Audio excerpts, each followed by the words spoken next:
everyone, and welcome to Demon Veil. I'm Camille Salazar-Hadaway, and I'll be your host for the show. As you know, we are starting a new year of Rainbow Six Siege, and what better way to start than by welcoming creative director Alex Karpazis to share the team's vision of the season.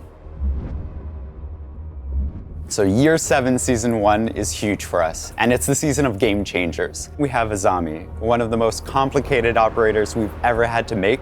It took over a year to make her, and she brings a lot of change to the defender side. And it really speaks to the core of Rainbow Six and destruction and actually rebuilding any area in the map. And for the first time in a while, we're introducing a new map to Rainbow Six Siege. It's coming in the middle of the season, and hopefully everybody can get excited about exploring a new locale with all of their favorite operators. You've heard about what's coming in Demon Veil. Now, let's see it in action, courtesy of Chris Waters and Ubisoft News. Defenders, have you ever thought to yourself, what if I could patch that hole in my reinforced wall? How great would it be if I could just block off that one sight line?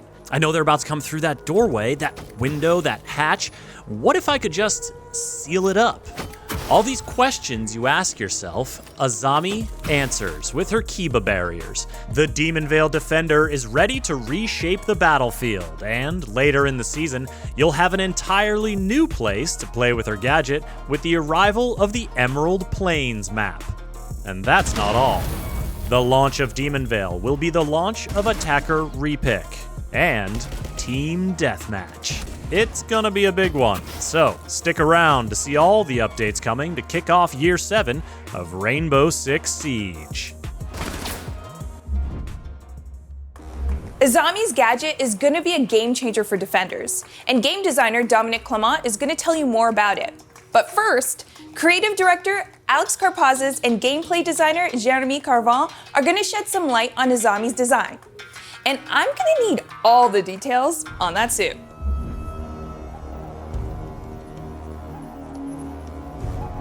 When we looked at Azami's visual identity, we actually looked towards the Japanese security police. So these are bodyguards that protect VIPs that are both domestic and international. But Azami is actually in the private sector. So we wanted to take a bit of liberty with her outfit, make sure that she can express that kind of duality of her nature. And that's how we ended up with this striking suit that Azami's wearing. When we wanted to talk about Azami's visuals, specifically her face mask, we wanted a bit of mystery there for her. This is a piece of fashion in Japanese culture that's existed forever, and we wanted to make use of it. So it was an ideal way of showcasing her kind of more hidden side. It's the first time in a while that we've actually hidden the face of a female operator, and this was kind of a unique opportunity for us to do that.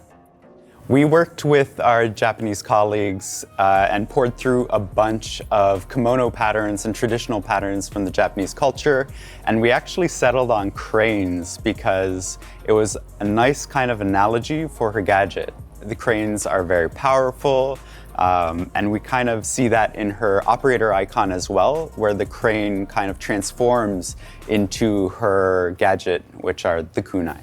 A big thing we're really happy to announce starting in Season 1 is a huge tech upgrade that we're bringing to the faces of our operators in the future.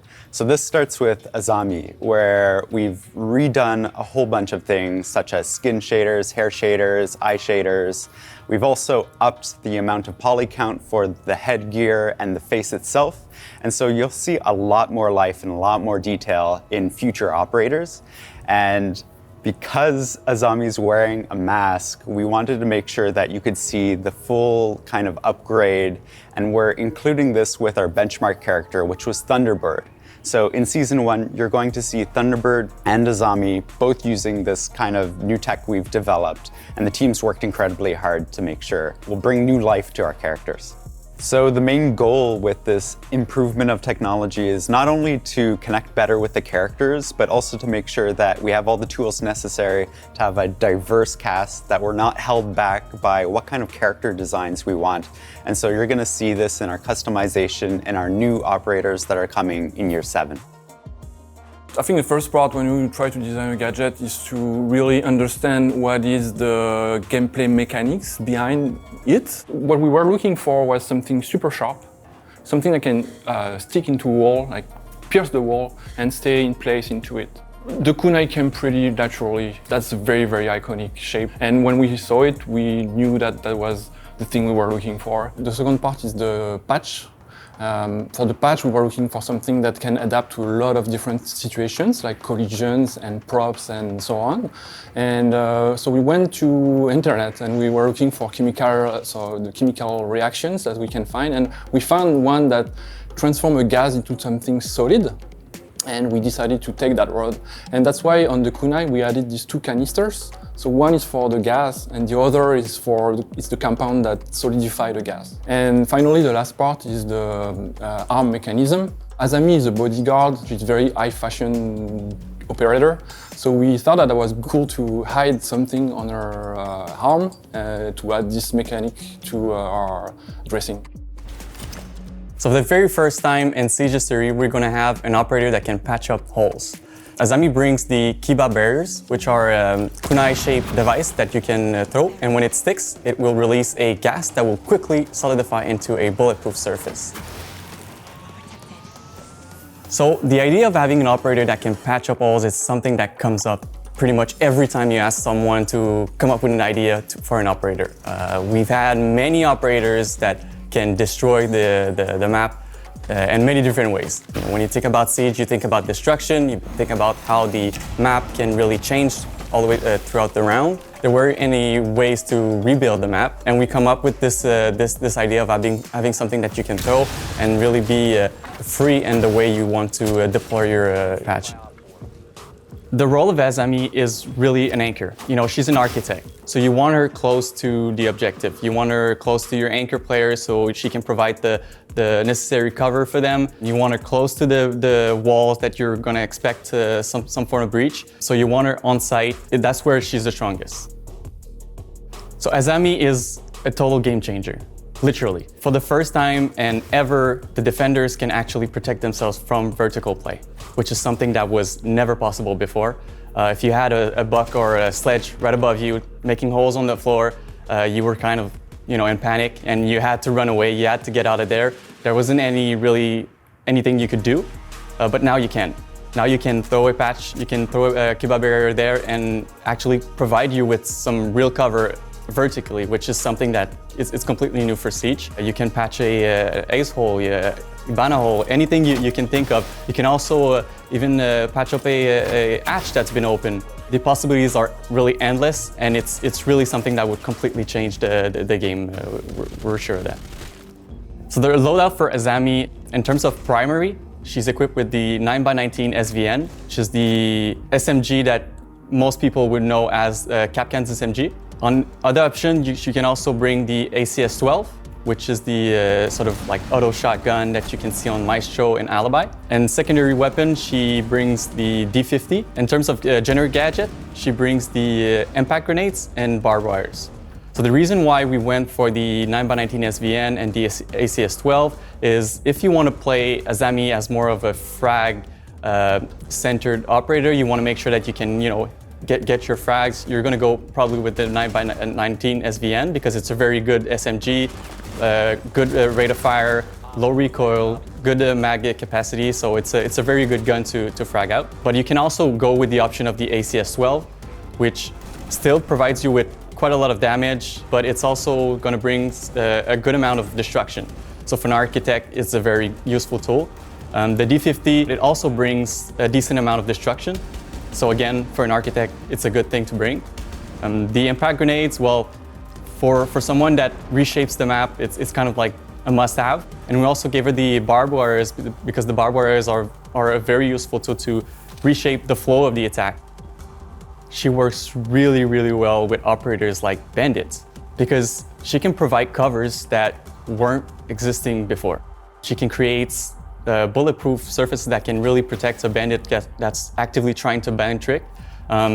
Considering that you can use the gadget on pretty much any surfaces, you can also use it to block drone holes. If you have few areas on different maps like Consulate, where a garage door, it's the big door that's usually a bandit trying to bandit trick, and it's a very vulnerable place, and there's a drone right next to you that's begging to have a Twitch drone go through, a grenade go through, and really deal damage to your bandit. But with this gadget, you can actually block that hole, you can block the yellow stairs, and provide your bandit with plenty of cover to actively bandit trick and be relatively safe, actually. In addition, she can also work really well with Mira. With her gadget, she can actually create half reinforced wall. It's not the same as like an actual reinforced wall, but you can place it on the soft wall, so you can really create some really exciting new ways of setting your defense. Since the gadget is bulletproof, it's going to be a very good, useful tool to protect you, but you can't really rely too much on it because it's also very easy to deal with. Any explosive will destroy the gadget. It also can be destroyed by 3 melee hits if you don't have any explosives at your disposal. Your best bet to really deal with this gadget is to bring operators like Zofia, Ash. These are very useful operators that can destroy the gadget from afar with their gadget. You can also bring Flores. Flores is also a very good operator for this gadget because with one RC drone, you can destroy a whole cluster of them. And otherwise, your classic, your grenade, and again, pretty much any form of explosives will destroy them really easily. So you can rely on the gadget to protect you from bullet, but you have to be careful that it's not going to be permanently on the map. Attackers will have a relatively easy way to deal with them. So it's a temporary fixture. So many players will tell you that Velvet Shell is probably one of their favorite season. One of the reasons for this is because we introduced Mira, which was a huge change for the meta and a huge change for the way people actually played the game. And we're kind of hoping for the same thing with Azami. She brings such a exciting and such of a creative gadget that we're really hoping to see the game kind of like switch into a completely different ways of defending and completely different ways of setting your different sites and different defense. And it's very exciting operators to introduce into the game. In addition to the new operator, Demon Veil is bringing back something I know you all are excited to see: a new map. Let's get a close look at where you'll soon be having close encounters. Here's level designer Josem L. Rene.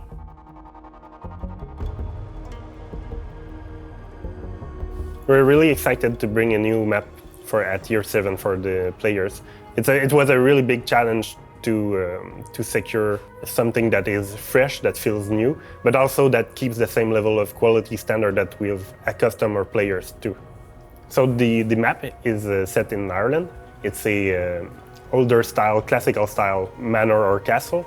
It was made into a country club for the elites of the world. First floor was modernized for the enjoyment of the guests, but the second floor has still a more classical style for the private, the elites, and maybe the shady deals they do there.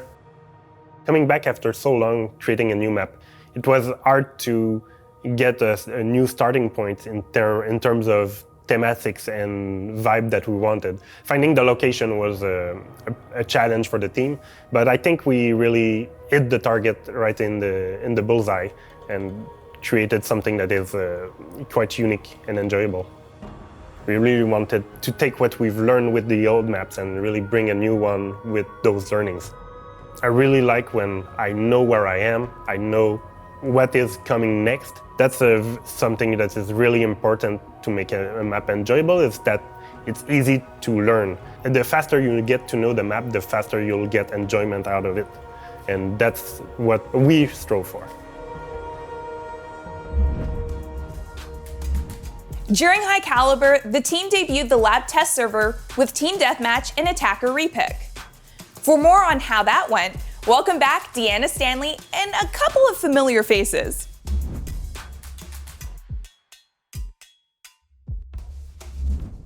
Our first lab test server was super successful for us. Our team really enjoyed watching our content creators and players discover these features for the first time, so it was really great. We showcased Team Deathmatch and Attacker Repick. The reaction we got from the community was really positive, so we're going to be able to announce today what's coming for those two features.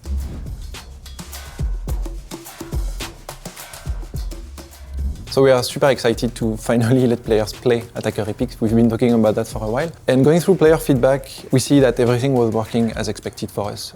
It was easy to use, the technical aspects were working as well. It's obviously a big meta change, but we'll monitor that during the live phase. We will be able to tweak anything if needed. I think it's very important to have it finally available to start the new year. And I think it will be very exciting to see how it changes the distribution and the way players play the game, especially in attack. We were happy to release the Attacker Epic in the lab TS because it's a very special environment. You don't have to test other features, and so that allows us to have feedback like very focused on that feature.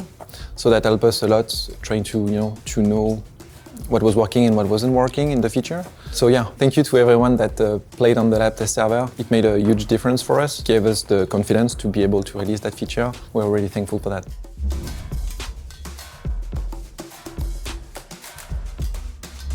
So last December, we had our first TS Lab in which we introduced Team Deathmatch game mode. We had a blast watching players run around the different maps with different operators and different combination of many of the same operators, and just have a blast on this game mode. And we collected a lot of feedback on this game mode.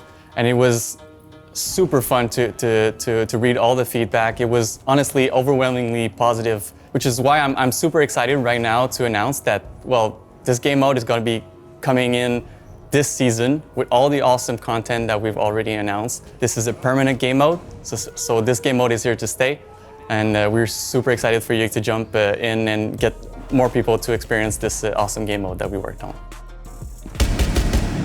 We worked really hard to make sure that we could release it as soon as possible, so we're going to release it this season. But do expect more update following the release, such as we know that you want to see more maps to be added in the game mode. We're working on this. We're also looking at improving our spawning system, because that was also something that was said in the feedback that we could implement and we could maybe make better. So we're actively working on this. So expect more update following the release to make sure that the game mode is at the top tier.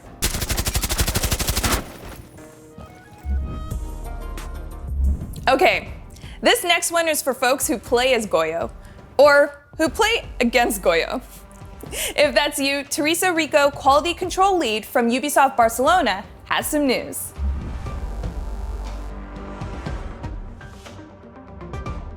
Currently, Goyo's explosive canister is attached to a deployable shield, which allows defenders to use the gadget more aggressively and hold the strong positions from behind the shield. The main issue we've spotted with the current system was that Goyo was picked mainly because of the shield. And the meta evolved in a way that he became an issue for competitive, because attackers needed a lot of explosive and utility just to deal with him. Additionally, he was designed to be an alternative for a smoke, but he wasn't used like that. The main change we are introducing in Goyo is removing the shield. So now the gadget will be only the explosive canister. This should encourage players to use it for what it was designed, time and area denial. We are also increasing the number of canisters, because you will need to replace them, so it is less reactive than a smoke, and maybe not all of them will be impactful during the round. Finally, we are tweaking the canister's fire. The area will be bigger and it will last longer to compensate the lack of adaptation during the action phase. Our objective is to bring Goyo back to his original role, area denial. With the new behavior, his role should be clearer, and it should be easier to understand how and where to place the device. As Goyo, you should share your resources by placing the gadget where your teammates can use it, because it will be hard to control all of them. You are kind of giving them the ability to slow down the enemy. With this new version, the strategy and ability to cooperate will determine who is a good Goyo player. We've got one exciting loadout update for you. For more details, here's Sébastien François, UX designer.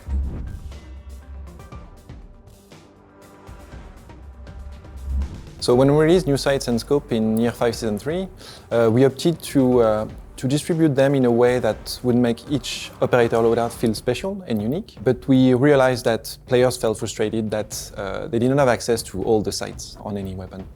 So what we're doing next season is that we're going to give you access to all 1x sights on all primary weapons. So you will be able to choose any sights that you prefer and engage in gunfights in a comfortable way.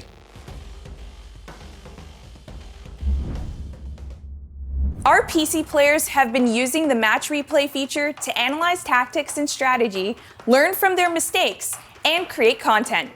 And we're happy to announce that console players can now do the same. Here to introduce match replay on consoles is project manager Mihai Lakatush.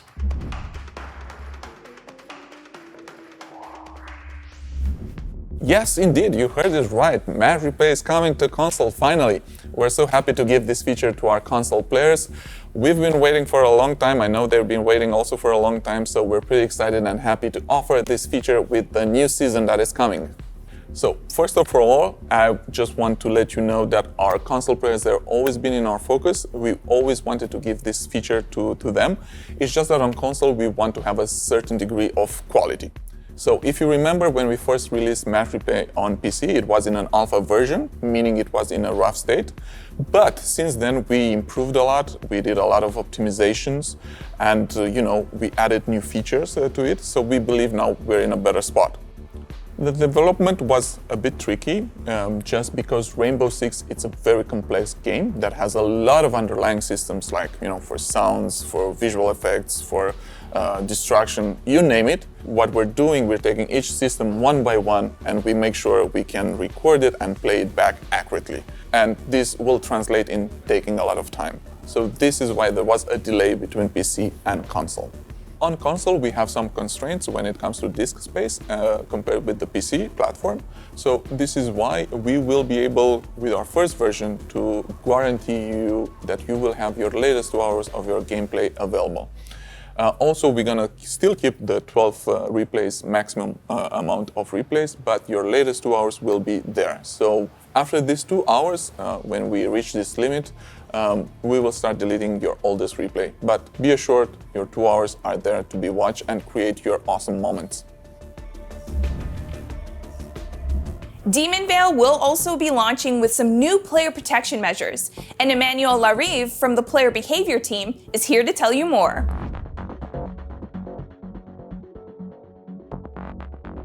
Player protection is a subject that is really important for us at Ubisoft, but also at Rainbow Six Siege.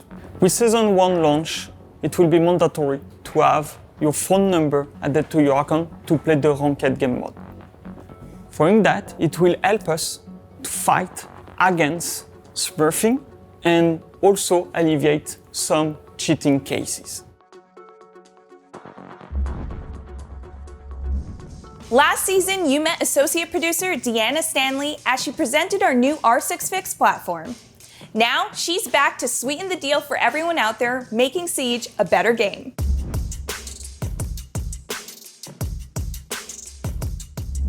So the launch of R6 Fix 2.0 went really well for us. We saw a lot of engagement from our players. We saw a boost in tickets created, especially right at the launch. So we were super happy with how it went. So it's been super helpful for the dev team, specifically when users have been raising these issues, especially for those rare, harder to pin down issues. We're really appreciative to our community. We consider that the launch was a success. We saw 1,400 daily visits to the website, and it's compared to 300 in the same period last year.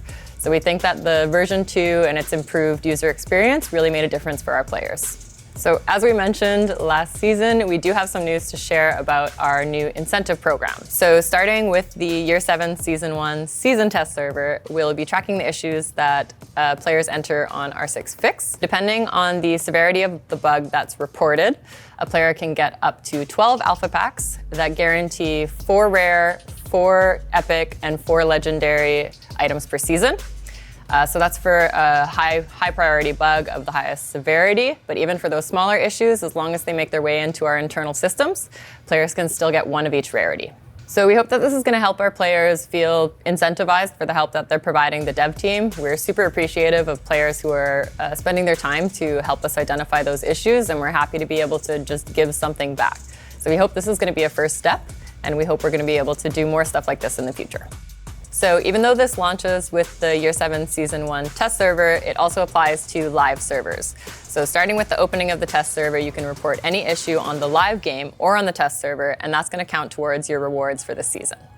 We're super thankful to our players. We're excited for this year. We hope that these changes are going to be a positive thing for them and help them feel more heard, because our number one priority is making sure that our community knows that we're working for them.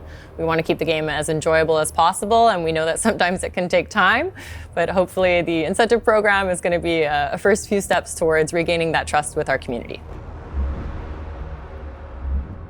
You've got a great look at everything Demon Veil will bring this season. And it's almost the end of the show, but as you know, we aren't quite done yet. During the reveal of High Caliber, we introduced you to the camera lose signal update that disconnected Defender's cameras for a few seconds when placed outside. This change is scheduled to go live this season.